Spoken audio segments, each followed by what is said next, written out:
One man who knows about the arm twisting that is going on is Bill Hoagland. He is a member of the Domenici-Rivlin Debt Reduction Task Force.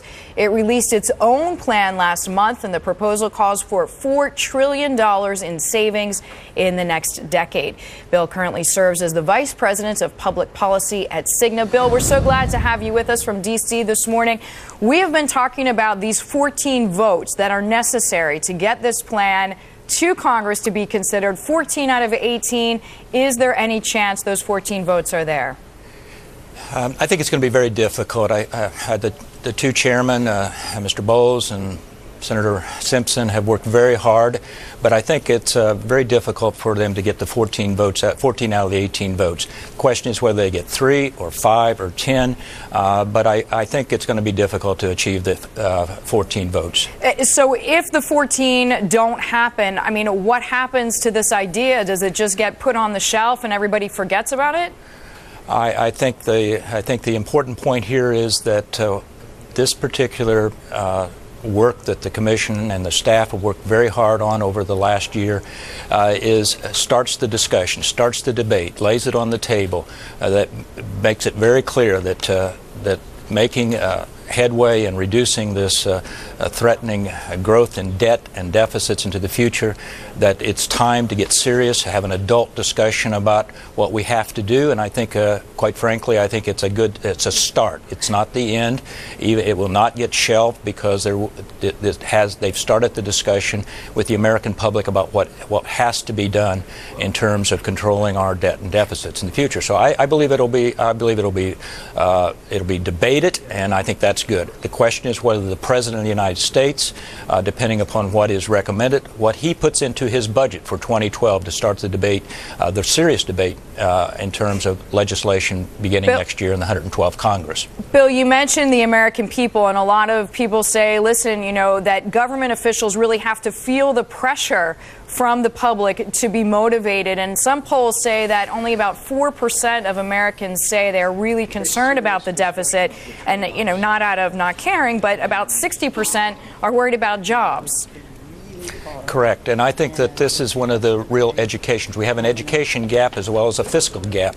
And I think the education gap here is to understand that the debt and the deficit and the growth of that does have a direct impact upon our economy, on the future and the growth of the economy. And so I think that making this linkage between the importance of reducing the deficit and what it means for the creation of jobs and growth in the future is one of the real tasks ahead of all of the elected officials to communicate to the public how important the two are related.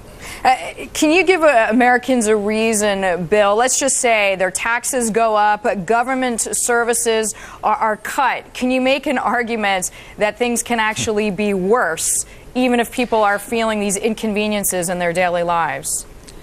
I think yes. I think you can make, all you have to do is look across the Atlantic and look what's happening in Europe. I think what's happening in terms of Ireland and what happened in Greece. I know we are not Ireland. I know we're not Greece. I know it's not the exact same comparison. But accumulation of debt to 85% or 100%, the path that we're on, at some particular point, it will come. It will come. And it will hurt jobs and hurt the economy longer term. Bill, and interest rates will explode. Bill, we were talking a lot about these hot-button issues, but Social Security is certainly a hot-button issue, not one that we mentioned before the break. I mean, politically, this is known as the third rail. You've come up with some proposed changes. What do they include? Well, the most important thing that we've come up with in terms of the Domenici-Rivlin package was to focus on the solvency of the program over the next 75 years, a long time out into the future. But the program is currently insolvent in the long term, as we know that benefits could not be paid in the future as we expect them to be. And so what we've done is make proposals to modify both the income coming into the Social Security Trust Fund as well as modifying the benefits in the way that basically reduces the benefits for the higher income individuals, increases the payroll taxes for, up to what was originally planned in the 1930 Act, which was to cover 90% of all wages out there, and at the same time recognize that we're all living longer, and longevity is adjusting the benefits for longevity. I believe the Simpson proposal will propose today, and at 9:30 or so this morning when they lay out their proposal, will still have increasing the age of retirement to 69 by the year 2075. But the Domenici-Rivlin plan simply did not take on the increasing of the age of retirement, but modified the benefits slightly for longevity.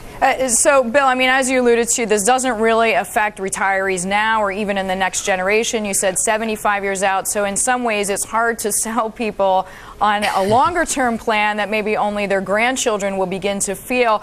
But how politically palatable? I mean, essentially what you're saying is, if you're rich, put your own money aside. Don't depend on the state.